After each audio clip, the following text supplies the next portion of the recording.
2013, China militarized almost 3,200 acres of land in the Indo-Pacific. The Spratly Islands became the epicenter of China's Indo-Pacific game plan.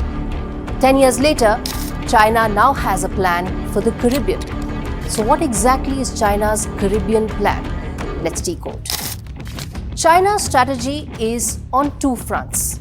Either it uses military, which is what it did in the Spratly Islands, where it militarized these 14-15 islands by reclaiming them. Or the other aspect of China's game plan is through an economic warfare that it unleashes on smaller countries, Djibouti being one of them. It now is heavily indebted due to China's grants and loans and is testimony to how China seizes a strategic location and then works backwards.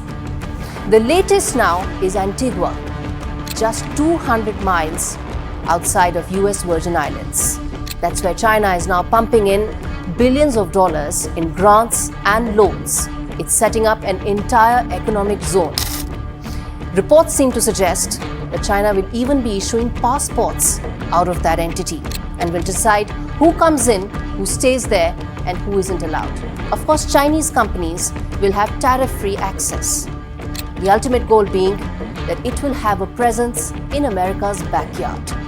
So what it did with the Spratly Islands and the Indo-Pacific at large is what China wants to do at the other end of the world. Free and fair and open maritime lines is what the world is wanting to create. And that's exactly what China is trying to dominate, is trying to militarize, is trying to seize economic advantage of. So can America now afford to take a backseat? It did so when the Spratly Islands were being reclaimed. Barack Obama was the US president that time. He didn't act, despite many reports indicating that China had reclaimed thousands and thousands of acres of land. But can Joe Biden afford that luxury? Since then, the world has changed. There is greater clarity about how China wishes to dominate maritime lines. And it's not just about the Indo-Pacific anymore. There is Djibouti, there is Sri Lanka, there is Maldives, all the way till Solomon Islands, and now Caribbean Islands, right at America's doorstep. So will this start a larger push towards changing how Quad is meant to only tackle few aspects of economic maritime engagement? Or will this start a greater push to revamp Quad 2.0 and address the dragon that Chinese economic machinery is turning out to be? And what will that be? Will there be greater synergies between the four members? Will there be a reason to admit ASEAN countries, create an ASEAN Plus along with Quad?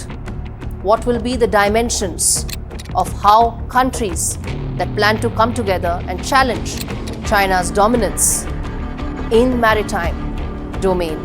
What will that strategy be? Antigua's domination by China will probably lead the world to those answers.